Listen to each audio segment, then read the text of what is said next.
সম্মানিত দিনী ভাই বোন, সদাচরণ। আল্লাযীনা ইনফিকুনা ফিস সাররাই ওয়াজ যাররাই ওয়াল কাযিমিনাল গায়জ ওয়াল আফিনা আনিন নাস।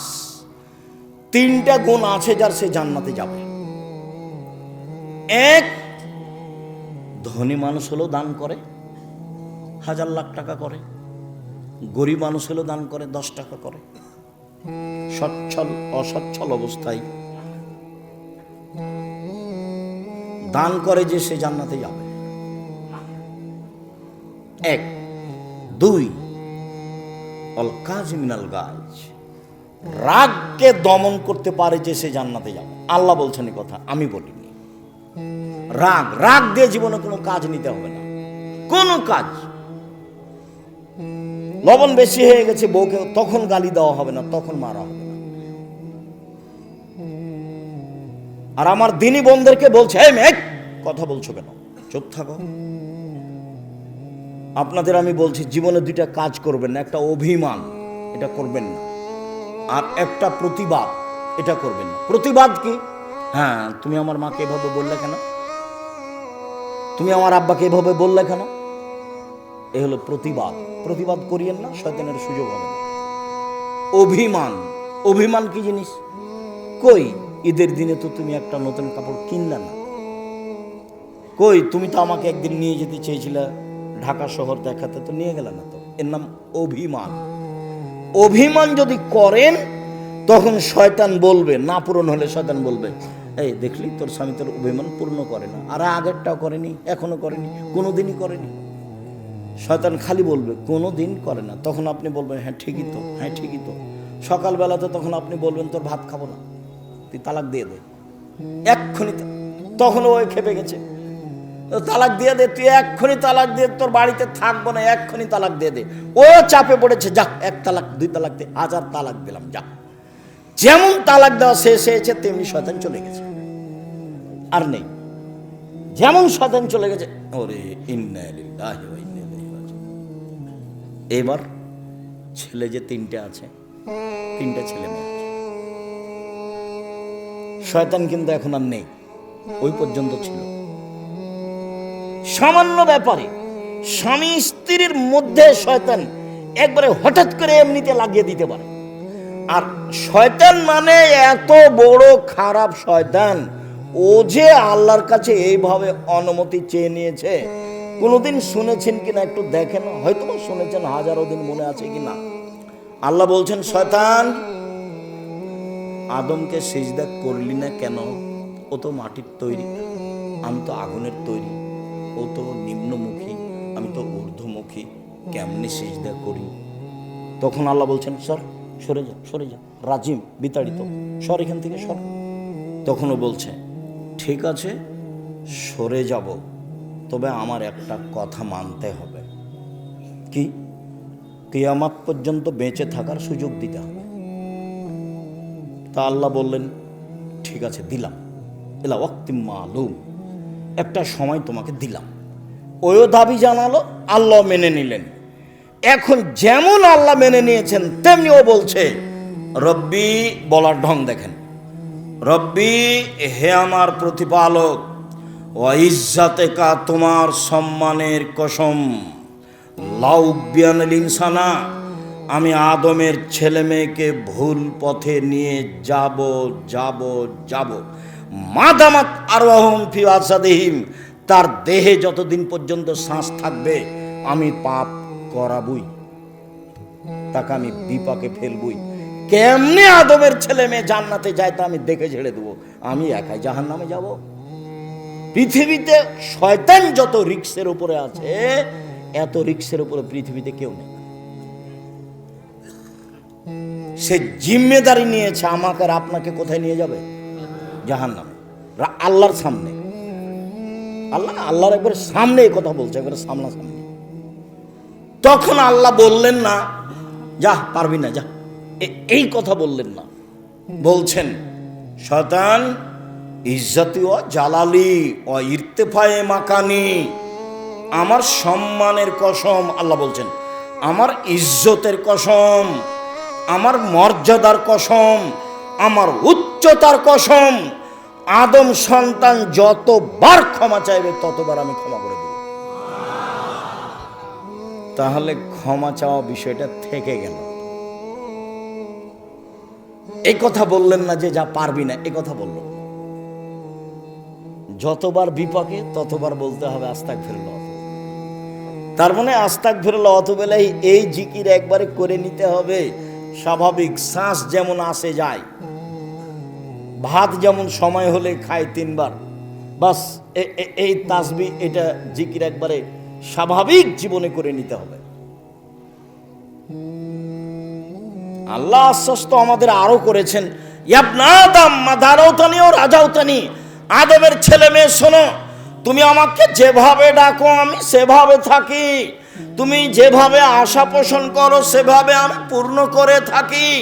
আদম সন্তান তুমি আমাকে যেভাবে ডাকো আমি সেভাবে থাকি, তুমি যেভাবে বলো আমি সেভাবে শুনি, তুমি আমার কাছে ক্ষমা চাইলে আমি ক্ষমা করে দিই।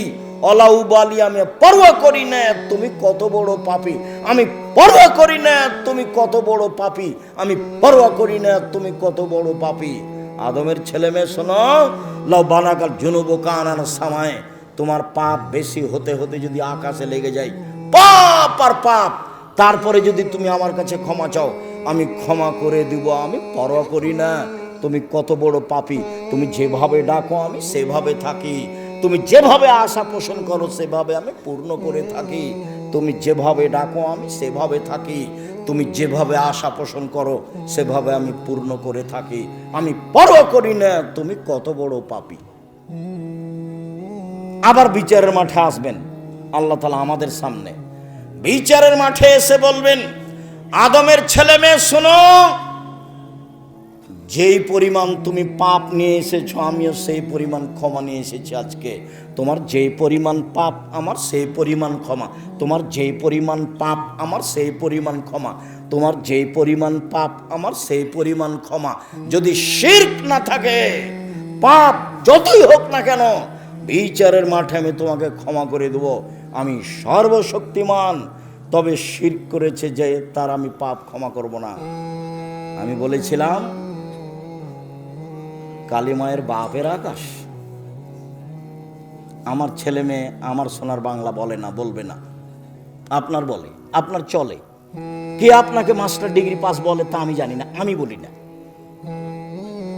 আপনি কেমন শিক্ষিত মানুষ, আপনার বাপ আপনার কত টাকা খরচ করলো, বলছে যে আমার ছেলে খুব মেধাবী। কি করেছে? ম্যাট্রিক পরীক্ষার সময় 4 জন শিক্ষক রেখেছে। কি করেছে?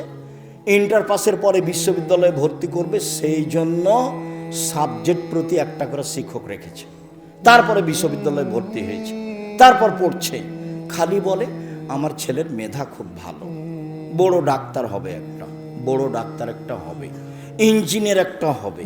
যাক, যা হয়েছে হয়েছে। হয়েছে কি? ও হয়েছে চোর। কিভাবে? ইঞ্জিনিয়ার হয়েছে, দায়িত্ব, ইঞ্জিনিয়ার হয়েছে, দায়িত্ব পেয়েছে, টাকা মেরে খেয়েছে। ব্যতিক্রম হতে পারে 2-1টা, সেটা ভিন্ন কথা। হয়েছে ডাক্তার, সেটা কি? যেই টাকা দিয়েছে যে কোম্পানি, সেই কোম্পানির ওষুধ লিখেছে। কথা বোঝাতে পারিনি তো? টাকা আমার লস না, ওর বাপের লস, ওর বাপের লস। আর যে ছেলে খুব মেধাবী বলে বিদেশে আছে, বিদেশি সরকার তো তাকে অত বড় চাকরি দিবে না, তখন ওকে সুইপার যারা তাদের নেতা করেছে, ম্যানেজার করেছে, তার বেতন 4 লাখ টাকা। তখন দেখছে বাংলাদেশে গেলে কয় লাখ টাকা বেতন পাবো। সুইপার যারা তাদের নেতা হলে কি হবে? টাকা তো আছে। এ হলো খুব মেধার ফলাফল। আপনি চাঁপাইনবাবগঞ্জের দেখান আমার সামনে কাউকে। আর ছেলে মানুষ করবেন জাতির উদ্দেশ্যে। ছেলে মানুষ করবেন কার উদ্দেশ্যে? জাতির উদ্দেশ্যে, জাতির কল্যাণের জন্য। আমি মুসলিম চিরনবীর, মরণকে করি না ভয়, মরলে শহীদ বাঁচলে গাজী, আমার উভয়ই সমান, বাঁচাও যতটুকু মরাও ততটুকু, আমার উভয়ই সমান। এরকম ছেলে গড়ে তুলবেন। সেই বেদাত দেশে আছে, শিক্ষার নামে মিথ্যা শিক্ষা আছে, জাহেলি শিক্ষা, যেটা তুলে দিতে হবে। তার নাম ছেলে মানুষ করেছি। তার নাম কি করেছি? ছেলে মানুষ করেছি, পয়সা খরচ করেছি। চাঁপাইনবাবগঞ্জের মানুষ আমার ছেলের মেধা ভালো, আমার বাপের জমি জায়গা আছে, পয়সা খরচ করে ছেলে মানুষ করেছি, বাঘের মতো করে করেছি। কলম মজবুত, কথা মজবুত, মিডিয়া মজবুত। 2 দিন বাঁচতে এসে প্রতারণামূলক সম্মান নিয়ে বাঁচতে রাজি নই, ফাঁকি দেওয়া সম্মান নিয়ে বাঁচতে রাজি নই। ও বলল, ওমা তোমার আকাশ, ওমা তোমার বাতাস। ঠাকুর বলছে, ও কালিমা তোমার আকাশ, ও কালিমা তোমার বাতাস। আমার ছেলে বলে সকালে উঠে, ও কালিমা তোমার আকাশ, তোর বাপের আকাশ। এটা তো হয় না। কিভাবে? ও তো মুসলমানের শত্রু, ও তো জাতির শত্রু, ও তো বিশ্ববিদ্যালয়ের শত্রু। ও কি করে সম্মানী হতে পারে? আরে যেদিন বাংলাদেশের, ভারতের, পাকিস্তানের মুসলমানেরা ইংরেজদের হাতে বেইজ্জত হয়, ফাঁসি হয় মুসলমানের, সেদিনও লন্ডনে মুচ পাকায়। ইতিহাস ভুলে গেলে হবে?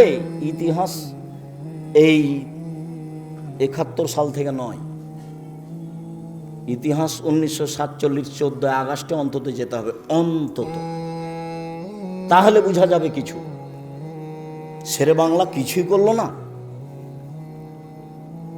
সম্মানিত দিনী ভাই বোন, কষ্ট হয়, সেজন্য মধ্যে কথা চলে এসেছে, আপনি মনে কিছু নেবেন।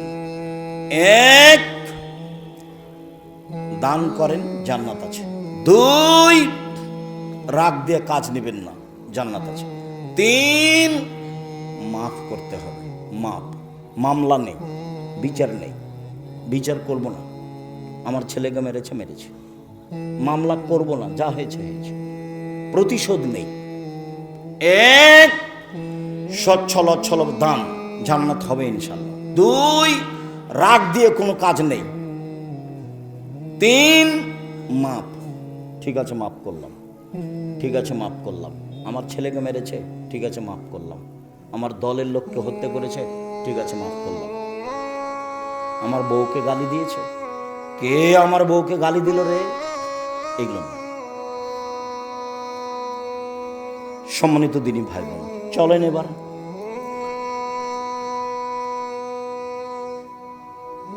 সদাচরণ দিয়ে জান্নাতুল ফেরদাউস পাওয়া যায়।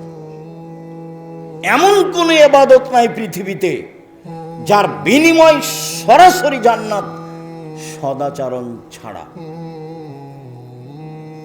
জান্নাতুল ফেরদাউস সবচেয়ে দামি জান্নাত। চলেন, আল্লাহ রাসূল বলেন, পৃথিবীর মানুষ শুনে রেখো, কেউ যদি তর্ক না করে, সত্য হলেও তর্ক করবে না। আব্দুর রাজ্জাক সাহেব এটা বলেছেন, আরে না এটা বলেছেন, আরে না এটা বলেছেন। আসসালামু আলাইকুম, গেলাম, আমি আপনার সাথে তর্ক করতে রাজি নই, আপনি থাকেন, আমি গেলাম। সত্য হলেও তর্ক ছেড়ে দেয় যে আমি মুহাম্মদ সাল্লাল্লাহু আলাইহি সাল্লাম তাকে জান্নাতে একটা ঘর নিয়ে দিব। 2, তারাকাল কিজবা ওয়াইন কানা মা দেহা, মজাক করে হলেও যে মিথ্যা বলে না, মজাক করেও মিথ্যা বলে না, বলে না যে আমি মুহাম্মদ সাল্লাল্লাহু আলাইহি সাল্লাম তাকে জান্নাতে একটা ঘর নিয়ে দিব। 3, ওয়া আলাল জান্নাত লিমান হাসানা খুলুকাহু, যে তার চাল চলনকে ভালো করলো, আমি মুহাম্মদ সাল্লাল্লাহু আলাইহি সাল্লাম তাকে জান্নাতুল ফেরদাউস নিয়ে দেব। চাল চলন কি জিনিস? ভালো কথা, ভালো কর্মের নাম চাল চলন। একটা বৃদ্ধ মানুষ, আমাদের চাচা আমার ভাইকে মেরেছে, তো এখনো এখানে এসেছে, আমি চেয়ারে বসে আছি। আমার মনটা খুব খারাপ। আসার সাথে সাথে বলছি, জি চাচা বসেন, চাচা আপনি বসেন। উঠে গিয়ে চাচা আপনি বসেন। ভিতর কিন্তু জ্বলছে। কেন? ও আমার ভাইকে মেরেছে, একটু আগে 1 থাপ্পড় দিয়ে এসেছে।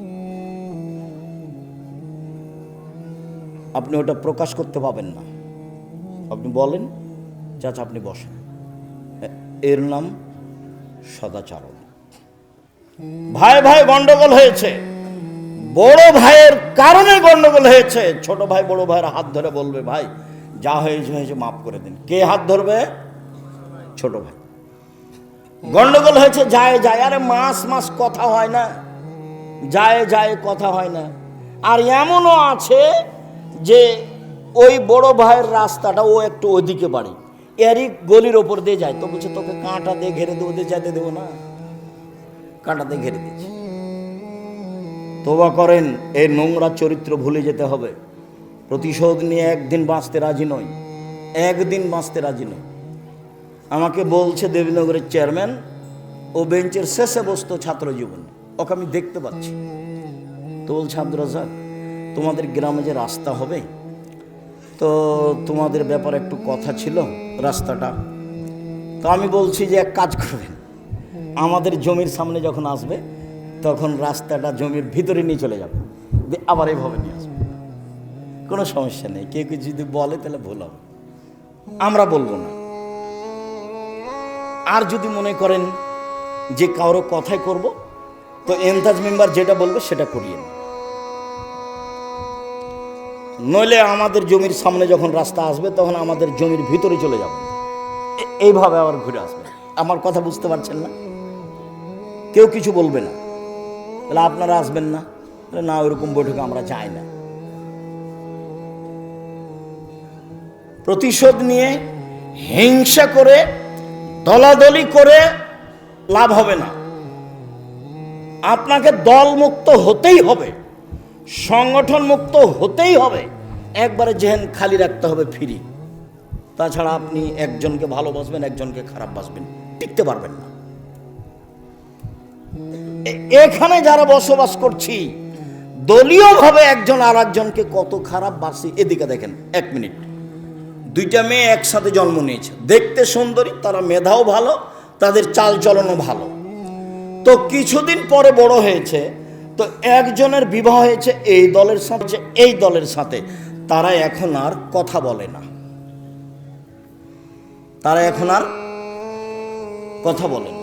কয়েকদিন আগে কিন্তু একজনকে ছেড়ে আর একজন থাকতো না, কথায় কথা বলতো, আম্মা ও কই, আম্মা ও কই, ও বলতো আম্মা ও কই, একজন আর একজনকে ছেড়ে থাকতো।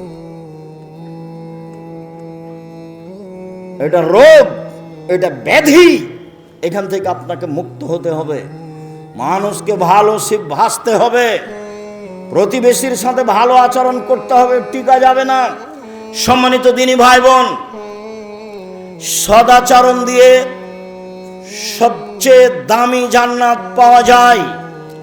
আবু মুসা আশআরী রাদিয়াল্লাহু তাআলা আনহু বলেন, রাসূল সাল্লাল্লাহু আলাইহি সাল্লাম বলেছেন, ইন্না ফিল জান্নাতি গোরাব ইউরা যাহিরুহা মিন বাতিনিহা ওয়া বাতিনুহা মিন যাহিরিহা।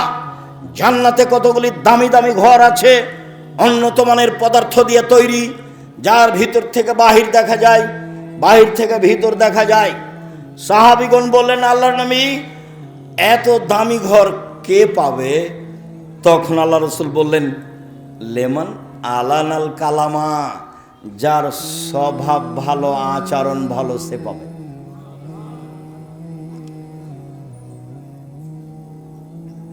সদাচরণ, সদাচরণ কি জিনিস আবার কি বুঝতে হবে না? বুঝেছি। কোনোদিন প্রতিশোধ নেবেন না, কারো গালি দিবেন না। এই ছেলে তোমাকেই বলছে, পল্লী অঞ্চলে বাড়ি, ক্ষমতা দেখিয়ে, দলীয় দাপট দেখিয়ে বড় হয়েছে। আজকে উঠার সময়তে সব নীতি মাটিতে রেখে দিবা, এভাবে পায়ে ডলে দিয়ে যাবা। জীবনে আর কোনোদিন মানুষের প্রতিশোধ নিব না, জীবনে কোনোদিন কাউকে বড় কথা বলবো না, যা হবে হবে।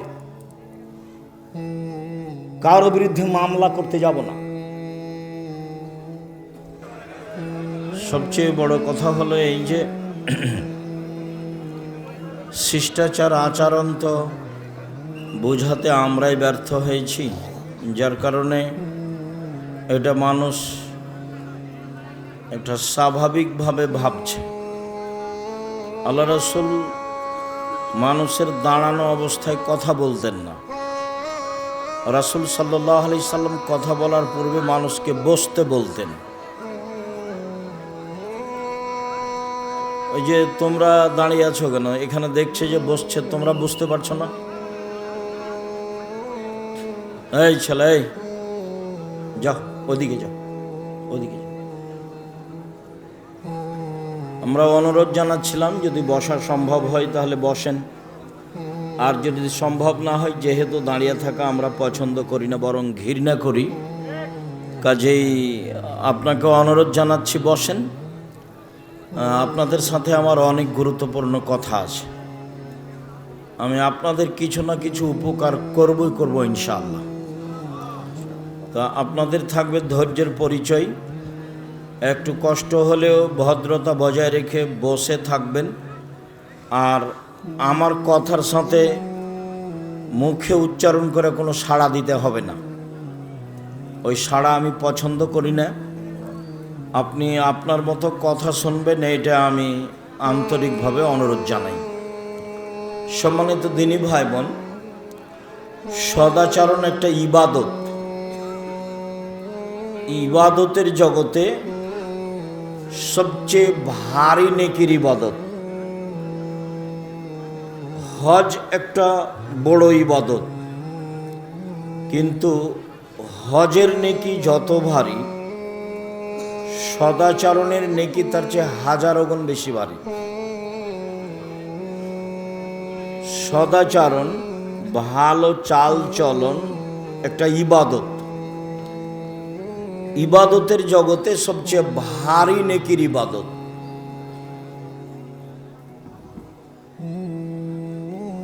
তাসবিহ তাহলিল জিকির আজকার অনেক বড় ইবাদত। রাতের সালাত তাহাজ্জুদ অনেক বড় ইবাদত। এরপরেও এর নেকি যত ভারী, সদাচরণের নেকি তার চেয়ে হাজারো গুণ বেশি ভারী। তো প্রথমে আমরা জানব যে বিচারের মাঠে মানুষের পাপ নেকি ওজন হবে। তো যারা হিন্দু তাদের পাপ নেকি ওজন হবে না। কেন? হিন্দুদের নেকি নেই। আর আমাদের চাঁপাইনবাবগঞ্জের ভাষাতে তারাজুতে ওজন হবে, মানে দুইটা পাল্লা আছে, একটাতে পাপ আর একটাতে নেকি। তো যেহেতু হিন্দুদের কোনো নেকি নেই, কাজে এটা ওজন হবে না। ইহুদিদের পাপ নেকি ওজন হবে না, খ্রিস্টানদের পাপ নেকি ওজন হবে না। এই ছেলে, কথা বলছো কেন? শরম বোধ হয় না? আপনারা যারা ওদেরকে বসতে বলছেন, আপনারা মুখ বন্ধ করে ওদেরকে চলে যেতে বলেন না। যাও, চলে যাও, ওদিকে চলে যাও বাইরে। শরম হয় না তোমার? তোমাকে বসতে বলছি তো। বোকা ছেলে, ফাজলামি করো এখানে। যাও বাইরে চলে যাও, পরিবেশ নষ্ট করছো কেন? সম্মানিত দিনী ভাই বোন, যারা আকীদায় মার খেয়েছে তাদের পাপ নেকি ওজন হবে না। যেমন কাদিয়ানি, যেমন শিয়া, এরকম যাদের আকীদা নষ্ট হয়ে গেছে তাদের নেকি নেই, তাদের বিচার তো ফাইউ খাজো বিন নাওয়াসি ওয়াল আকদাম। ওদের মাথা এবং পা একসাথে ধরে জাহান্নামে নিক্ষেপ করা হবে। এই কথা আল্লাহ তাআলা বলেন। ওদের পাপ নেকির ওজন নেই। পাপ নেকি ওজন হবে যারা আকীদায় ঠিক আছে, সালাত আদায় করে না, ভালো করে, তাহাজ্জুদ পড়ে, ভালো চালচলন করে, এদের পাপ নেকি ওজন হবে। তো দাড়ি পাল্লাই সবচেয়ে যেটা ভারী নেকি হবে সেটা হলো ভালো চালচলনের নেকি। হাদিসটা আগে বলি, ধারাবাহিক বলবো সময়ের গতিতে ইনশাআল্লাহ। আবু দারদা রাদিয়াল্লাহু তাআলা আনহু বলেন, রাসূল সাল্লাল্লাহু আলাইহি ওয়াসাল্লাম বলেছেন, ইন্না আসকালা শাইইন ইদাউ ফি মিজানিল মুমিনি ইয়াউমাল কিয়ামা খুলুকুন হাসান। বিচারের মাঠে মুমিন পুরুষ নারীর নেকির পাল্লায় সবচেয়ে যেটা ভারী নেকি রাখা হবে, ওটা ইসিম তাবজিল, বুঝানো কঠিন আছে। সবচেয়ে ভারী, সবচেয়ে যেটা ভারী নেকি হবে সেটা হলো সদাচরণের নেকি। সদাচরণ কি জিনিস? ভালো চাল চলন কি জিনিস আমরা সবাই বুঝি, আমাদের দেশের ভাষাতে বললেও বুঝবো, এমনি বাস্তবতাই বললেও বুঝবো।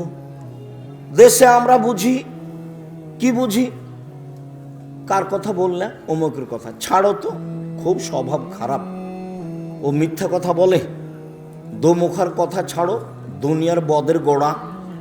এই দেখেন, ওর চাল চলন ভালো নয় এ কথা আমিও বুঝি, আপনিও বুঝেন। কার কথা বললে ওই ছেলেটা, হ্যাঁ ছেলেটা তো খুব ভালো, ওর স্বভাব খুব ভালো, আমাদের এখানে এসেছিল, তার কথা খুব নরম, ভদ্র ছেলে। এ দেখেন, আমরাও বুঝি, আমরাও ভালো চাল চলন বুঝি। বাস্তবতাই, এখানে রাস্তাতে একটা অটো দাঁড়িয়ে আছে, তো আপনি উঠেছেন অটোতে, উঠে বসে আছেন, ইতিমধ্যে একটা লোক উঠেছে, উঠতেই ছেলেটা টান দিয়েছে, তখন আপনি আরেকজন যে বসেছিল তার মুখের উপরে পড়ে গেছে, তো বসে থাকার লোকটা বলছে সমস্যা নেই, সমস্যা নেই, বসেন বসেন, সমস্যা নেই, বসেন। এটা হতে পারে। তো আমিও বসেছিলাম আর একটা অটোতে, তো আপনি ওই অটোটা উঠতে এটা টান দিয়েছে ছেলেটা, আর আপনি আমার মুখের উপরে পড়ে গেছে, তখন আমি বলছি চোখ নাই, হিসাব করে উঠতে পারেন না, কপালে চোখ নেই, বুঝতে চান না কিছু, হিসাব করেন না, এটাও চাল চলন। বলেন তো আপনার কাছে কোনটা ভালো হলো? আগেরটা। তাহলে চাল চলন আমরাও বুঝি। রাসূল সাল্লাল্লাহু আলাইহি সাল্লাম বলছেন, যার চাল চলন ভালো, চাল চলনের নেকি যত ভারী, পৃথিবীতে এমন কোনো ইবাদত নেই যার নেকি তত ভারী। তাহলে চাল চলন কি জিনিস সেই নিয়ে আলোচনা হওয়া উচিত। যার জন্যই আপনারা কষ্ট নেবেন না, যখন আমি কথা বলি তখন অনুরোধ জানাই এবং বলি যে চায়ের স্টলে বসে আছেন, একটু শরম হয় না, একটু লজ্জাবোধ হয় না, একটু ইতস্তবোধ হয় না? আমি তো আপনার জানা মানুষ, আমি তো কোনোদিন কোরআন হাদিসের বাইরে কথা বলি না, এটা আমার অভ্যাসের বাইরে। আমি জীবনে খুব দুটা স্বাদ, আমার খুব ত্যাগ, সেটা হলোই আমি প্রতিশোধ নেব না মানুষের, সে আমাকে যা বলুক যাই করুক না কেন, প্রতিশোধ নেব না।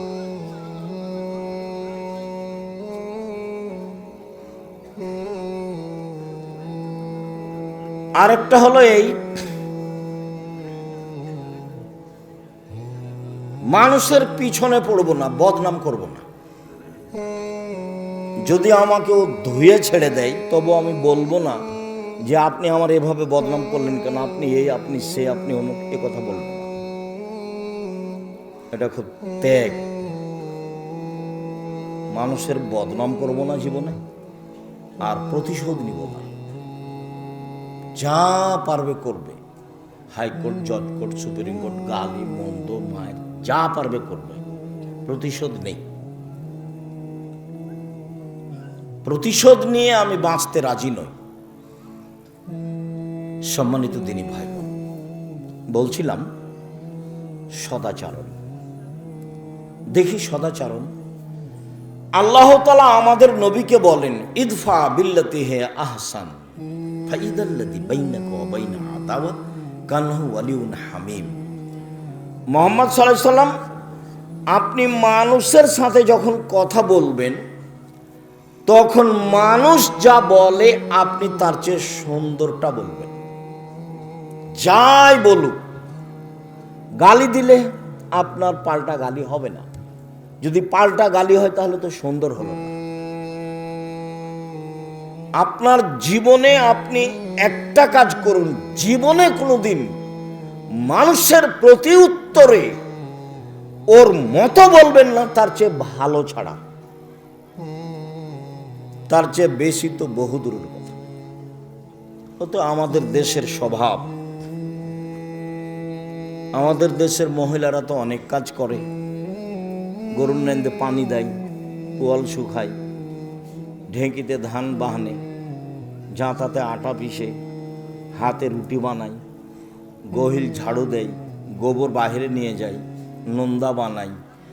এত কিছু করার পরে যদি গরুর নেন্দে পানি না দেয়, তাহলে স্বামীর দড়ি ওকে মারতে যায়। যে এত কিছু করেছে তার স্ত্রী, তার একটু শুকরিয়া আদায় নেই। এ শুকরিয়া আদায়ই বুঝে না, এর জীবনটাই পশু প্রাণীর মতো। প্রত্যেকটা মহিলা মানুষ দেশের গতিতে এত কাজ করে। আরবি উর্দু ভাষী মহিলা হলে তো আপনার এগুলো কোনো কাজই করতো না। কাপড় ধুইতে বললে বলতো, আমি কি তোমার দাসী নাকি? কাপড় ধুইতে বলো মানে আমি কি কাজ করতে এসেছি তোমার? তো সাধারণত সদাচরণ দিতে হবে। আচ্ছা যাক, ভালো করেছে, জাযাকাল্লাহ, অনেক কাজ করেছ, তুমি ভালো করেছো, তোমার শুকরিয়া আদায় করি।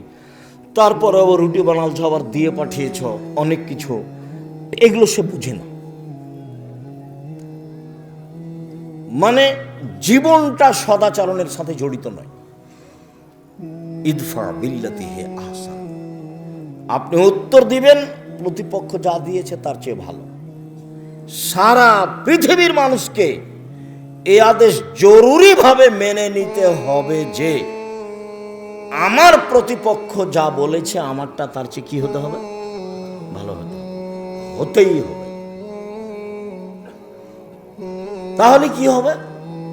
আপনার মাঝে আর তার মাঝে, আমাদের নবীকে আল্লাহ বলছেন, তাহলে আপনার মাঝে আর তার মাঝে যে শত্রুতা রয়েছে তা অন্তরঙ্গ বন্ধুতে পরিণত হবে।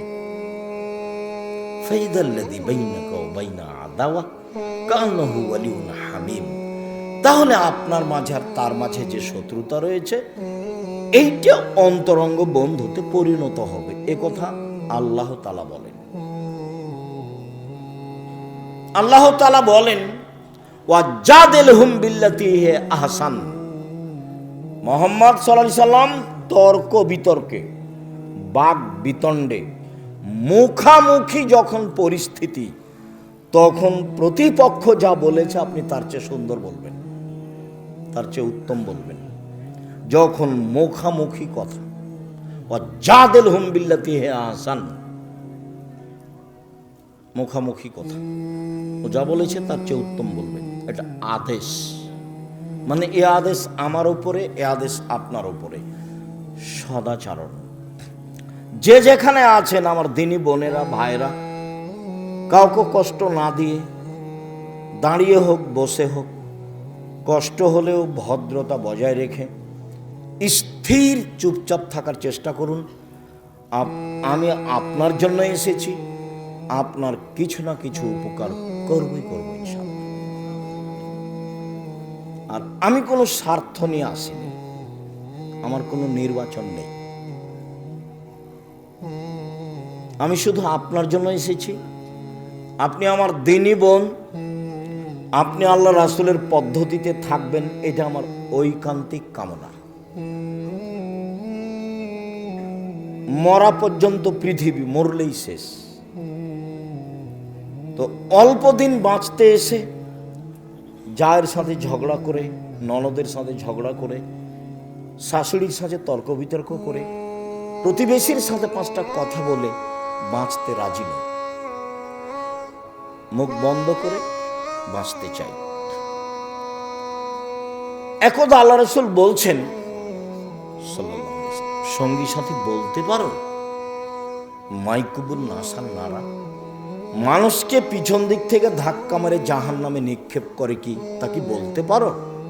সঙ্গী সাথী বলতে পারো মানুষকে পিছন থেকে ধাক্কা মেরে জাহান্নামে ফেলে দেয় কি জিনিস, এটা কি বলতে পারো? বলতে বলতে ফাঁক হাজা লেসানা হোক, চট করে জিহ্বাটা ধরে নিয়ে বলছেন, এই যে জিহ্বা, এই যে জিহ্বা, জিহ্বা মানুষকে পিছন দিক থেকে ধাক্কা মেরে জাহান্নামে নিক্ষেপ করে। মানে মুখ কন্ট্রোল নেই, দোকানে বসে আড্ডা পিটছেন, অথচ বহুদিন বলেছি, গতবারও বলে গেছি যে 4টা জিনিস জরুরি। 1, 5 ওয়াক্ত সালাত পড়তেই হবে। 2, হালাল রুজি। 3, কোরআন তেলাওয়াত। 4, আড্ডা পিটা চিরদিনের জন্য হারাম। আড্ডা পিটা কি? এই যে দোকানে বসে 4জন 5জন গল্প করছে, চা খাচ্ছে, ল্যাংটা বেটি ছেলে নাচছে আর মানুষের বদনাম চলছে, এর নাম আড্ডা পিটা। আর একটা আড্ডা পিটা কি? যে বড় মোবাইল নেয়, তুমি ল্যাংটা বেটি ছেলে দেখছো, তোমার বোন ওই ঘরে দেখে, তুমি এই ঘরে দেখো, তোমার বাপ ওই ঘরে দেখে, তোমার মা ওই ঘরে দেখে, গোটা বাড়িটা জেনাই সয়লাভ বন্যা। এর নাম আড্ডা পিটা। আল্লাহ রাসূল বলছেন, আমার জীবনে বড় ভয়, আমার উম্মত গোপন পাপে লিপ্ত হবে, এটাই আমার ভয়। পৃথিবীর মানুষ, আমি মুহাম্মদ সাল্লাল্লাহু আলাইহি সাল্লাম আমার উম্মতের জাতির উদ্দেশ্যে বলে গেলাম, আমার জীবনে বড় ভয়, আমার উম্মত গোপন পাপে লিপ্ত হবে, এটাই আমার ভয়। পৃথিবীর মানুষ মনে রেখো, আমার উম্মত গোপন পাপে লিপ্ত হবে, এটাই আমার ভয়। সদাচরণ। আল্লাহ তাআলা বলেন, ফাবিমা রাহমাতিম মিনাল্লাহ লিনতা লাহুম ওয়ালাউ কুনতা ফাদ্দান গালিযাল কলব লানফাজ্জু মিন হাওলিক। মুহাম্মদ সাল্লাল্লাহু আলাইহি সাল্লাম, আল্লাহর পক্ষ থেকে বড় দয়া যে আপনি নম্র আচরণের হয়েছেন। এটা আল্লাহর দয়া যে আপনি ভদ্র, আপনি নম্র, আপনি কর্কশ নন, আপনি মানুষকে গালি দেন না, মানুষের উপর আপনি ক্ষেপে উঠেন না, কে রে ওকে মারে আগে দেখে নেব পরে কি হয়, এইরকম স্বভাব আপনার নয়। এটা আল্লাহর দয়া। তো যার এরকম স্বভাব নয় তার উপরে আল্লাহর দয়া নেই। যার এরকম স্বভাব নয়, যে সব সময় দাপট দেখিয়ে চলে, দলীয় দাপট, বংশের দাপট, অর্থের দাপট, তোর স্বভাব ভালো নয়, ওর সাথে আল্লাহ নেই। ওয়ালাউ কুনতা ফাদ্দান গালিজাল কলব লানফাজ্জু মিন হাওলিক। আপনি যদি কর্কশ আচরণের হতেন, আপনার ভিতরে যদি ভালো চালচলন সদাচরণ না থাকতো, মানুষ সরে যেত, আপনার সাথে থাকতো না। লাঠি দেখিয়ে বেশি দিন টিকা যায় না, আর জুলুম দিয়ে টিকা যায় না। জুলুম একদিন শেষ হয়, তবে যার যত বড় জুলুম হবে তার সময় তত কম, যখন তাকে ধ্বংস করা হবে। অল্প সময় ফেরাউনের ডুবে গেছে মাত্র, আর আপনাদের নেত্রীর সময় ছিল মাত্র 45 মিনিট।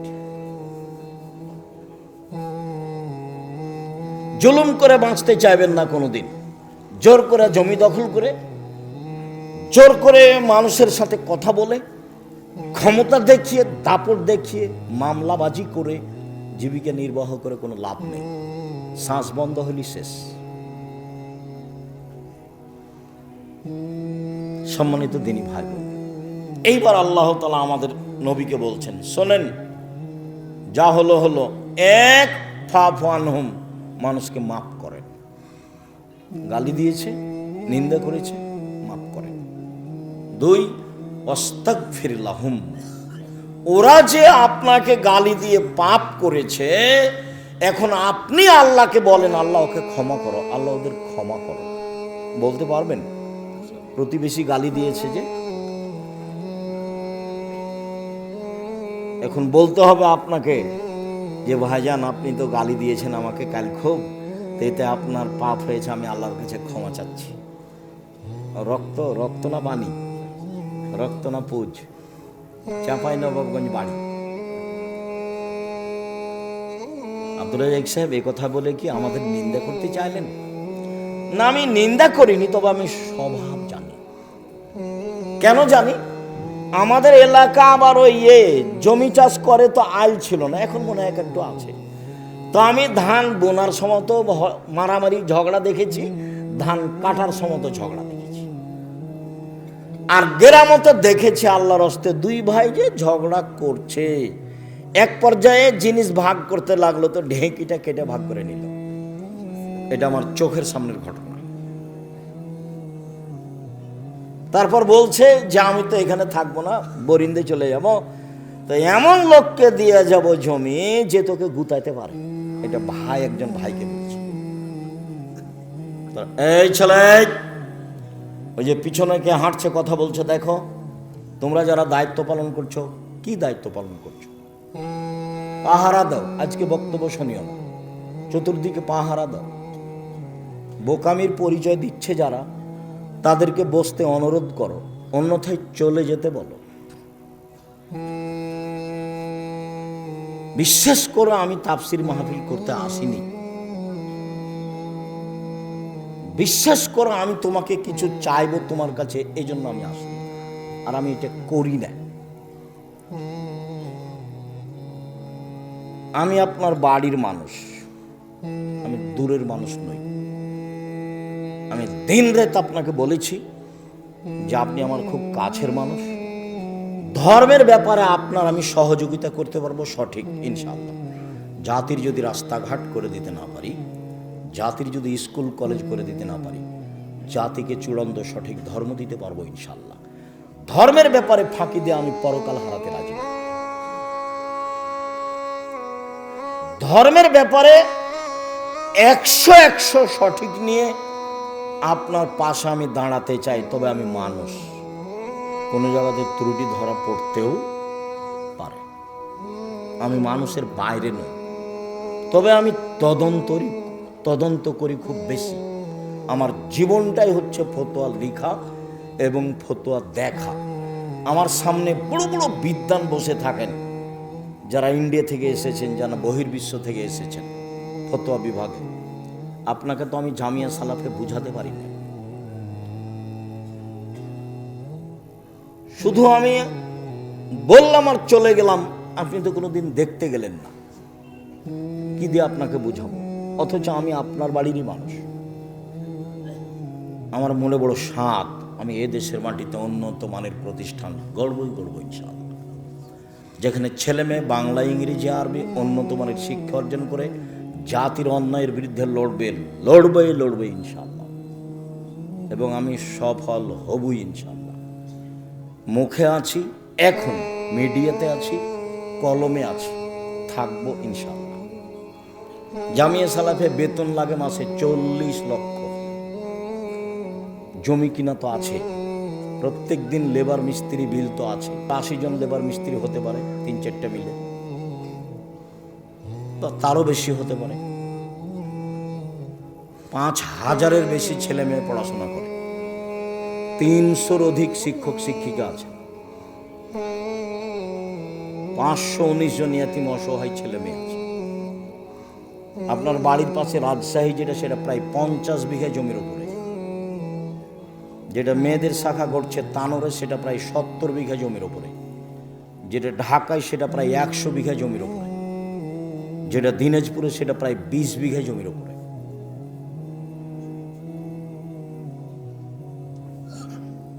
চট্টগ্রাম, বরিশাল পরিমাণে কম। আপনাকে আমি ফাঁকি দিতে আসিনি, এই জন্য আমি আপনার পাশে থাকতে চাই, অন্তত ধর্মের ব্যাপারে।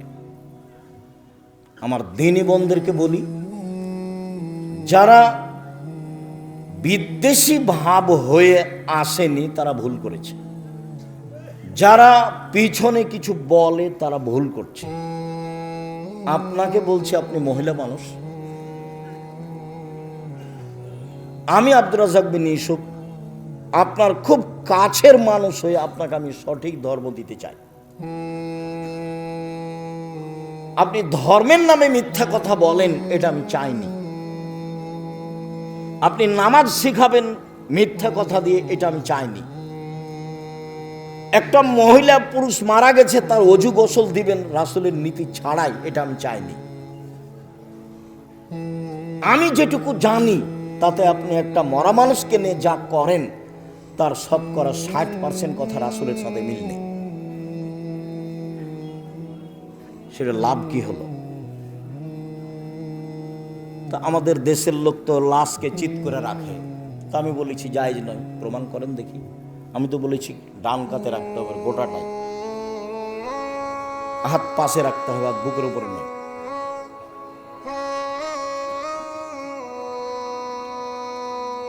আমি তো বলেছি যে যখন মাটি দিচ্ছে তখন মিনহা খালাকনাক মফিয়া নয়দুক মমিনা নখরে যখন তারা তার নখরা বলা যাবে না। আমি তো বলেছি মাটি শেষ সবাই মিলে হাত তুলে দোয়া করা যাবে না। আমি তো বলেছি তাকে গোসলের সময় নখ কাটা যাবে না, পরিষ্কার পরিচ্ছন্নতা যাওয়া যাবে না, শ্বাস বন্ধ হয়ে গেছে, সব বিধান বাতিল, পেট চেপে পেশাব পায়খানা বের করতে হবে না, অজু দিয়ে গোসল দিতে হবে। এক মমর্ষকে লক্ষ্য করে 241টা বিদাত আছে। দেখেন আব্দুল্লাহর মায়ের একটা বই লেখা আছে, মমর্ষ হতে কবর পর্যন্ত। বইয়ের নাম কি? মমর্ষ হতে কবর পর্যন্ত। খোঁজ নিয়ে দেখেন। আমি চেয়েছি সঠিকভাবে আপনার সামনে মুখে আসতে, আমি চেয়েছি কলমে আসতে, আমি চেয়েছি মিডিয়ায় আসতে। এটা আমার জন্মভূমি, আমার দাবি। আমার জন্মভূমির নারী পুরুষ আমার সাথে পরামর্শ করে ধর্ম পালন করবে, এটা আমার দাবি। আমার দাবির সাথে যদি কেউ খেয়ানত করে থাকে সেটাতে ভুল করছে, তার ব্যাপার। ও আমাকে পরামর্শ দিতে পারে।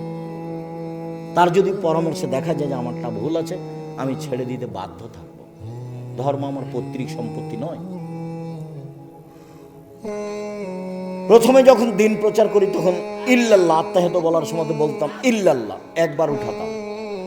তো জাল হাদিসও নাই, ইল্লাল্লাহর সময় হাত উঠে। এটা তো সেই জায়গির গ্রাম, যে জায়গির গ্রামে বক্তে যখন শেষ হলো তখন সামনের দিক থেকে পাথর আর ইট আসতে লাগলো। কীভাবে সাজা ছিল আমি বলতে পারবো না। আমি তো স্যান্ডেল স্টেজে ছেড়ে দিয়ে দৌড়ালাম, একটা বাড়িতে ঢুকেছিলাম, সে কোন বাড়িতে আমার মনে নেই।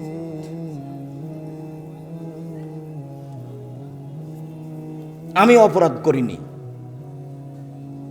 আজও অপরাধ করছি না। আমার খুব দৃঢ় বিশ্বাস, ধর্মের উপরে আমার অগাধ বিশ্বাস। কাজেই আপনি আমার দিনী বোন, আপনি আমার দিনী ভাই, উপেক্ষা করে বিদ্বেষ ভাবাপন্ন নিয়ে কিছু বলবেন, ফল হবে না, ফল খারাপ হবে।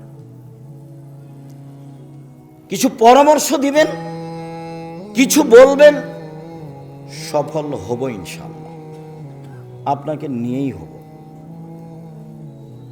বিবাহের শুরু থেকে নিয়ে শেষ পর্যন্ত আমার জানা অনুপাতে চাঁপাইনবাবগঞ্জের একটা কাজও যায় না, একটা কাজও যায় না।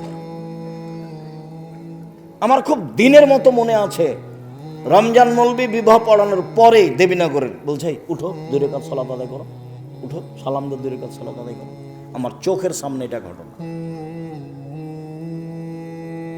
উঠে বলছে আপনাদেরকে অলিমার দাওয়াত। আরে বাবা, অলিমা তো বাসরাতের পরে। অলিমা কখন? বাসরাতের পরে। এখানে কেন অলিমা? এখানে তো বিবাহ পড়ানোর পরে দোয়া আছে, বারাকাল্লাহু লাকা ওয়া আলাইকা ওয়া জামা বাইনাকুম। এটা তো আল্লাহ রাসূল বলেছেন। আপনি খালি জোর করে ঠেলা মারলেই হবে? এ কি নির্বাচন? এ কি মিছিল? জোর করে একটা কিছু করলে হবে? এর নাম ধর্ম। আপনি না মানলে কি হবে? যে ধর্মে 1 গিলাস পানি পান করলে কয়টা বিধান লাগে? 5টা। খুব ভালো করে মনে রাখতে হবে, সেই বিধানের কোনো অংশ মনের ইচ্ছাই চলে না। সেই ধর্মের কোনো অংশ মনের ইচ্ছাই চলে না। আপনি মহিলা মানুষ সালাতকে নিয়ে, নামাজকে নিয়ে যত কথা বলেছেন প্রায় ঠিক নয়। কোরআন তেলাওয়াতের এই সূরা পড়লে এই হয়, আয়াত পড়লে এই হয়, বুবু, সব মিথ্যা। অল্প কয়েকটা জিনিস, সূরা ইখলাসে থাকেন, 3 বার পড়লে 1 বার কোরআন মাজিদ পড়ার সমান নেকি হবে। আয়াতুল কুরসি পড়তে বলেন, সূরা বাকারার শেষ 2 আয়াত পড়তে বলেন, ঘুমানোর সময় সূরা মুলক পড়তে বলেন, সাজদা পড়তে বলেন। আল্লাহ নবী বলেছেন ঘুমানোর সময় যদি মানুষ প্রতিদিন সূরা মুলক পড়ে কবরের শাস্তি হবে না। 4 ধরনের মানুষের কবরের শাস্তি হবে না। তার এক শ্রেণীর মানুষ যারা জুমার দিনে মারা যায়, বৃহস্পতিবার দিন পার হয়ে সূর্য ডুবার পরে শুক্রবারের দিন সূর্য ডোবা পর্যন্ত সময়ে মারা গেলে তার কবরের শাস্তি হবে না। এই কথা মুহাম্মদ সাল্লাল্লাহু আলাইহি ওয়াসাল্লাম বলেছেন, আমি বলি না। ক্যান্সারে পেট ব্যথায় মারা গেলে তার কবরের শাস্তি হবে না।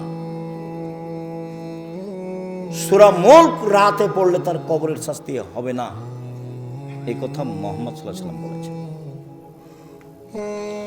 শহীদ হয়ে গেলে তার কবরের শাস্তি হবে না, চারটা পথ যাদের কবরের শাস্তি হবে না। আপনি মরা মানুষের সামনে কোরআন মাজিদ পড়েছেন, আপনি নেহায়াত অন্যায় করেছেন, আপনি অপরাধ করেছেন। গ্রামবাসী ভালোবেসেছে, বুঝেনি, সেই জন্য লাশ চলে যাওয়ার সাথে সাথে আপনি সবাই মিলে হাত তুলে দোয়া করেছেন, আপনি রাসূল সাল্লাল্লাহু আলাইহি ওয়াসাল্লামকে অপমান করেছেন। সম্মানিত দিনী ভাই বোন, আপনাকে আমি অনুরোধ জানাচ্ছি, জানটা মরে মরে, লোকটা মরে মরে, জান যায় যায়, আপনি পাশে বলেন লা ইলাহা ইল্লাল্লাহ। আল্লাহ রাসূল বলছেন লাক্কিনু মাউতাকুম লা ইলাহা ইল্লাল্লাহ। মরে মরে, জান যায় যায়, তার পাশে বলো লা ইলাহা ইল্লাল্লাহ। কেন? মান কানা আখিরু কালামিহি লা ইলাহা ইল্লাল্লাহ ফাদাখালাল জান্নাহ। কারো যদি শেষ বাক্য লা ইলাহা ইল্লাল্লাহ হয়, তাহলে জান্নাতে চলে গেছে।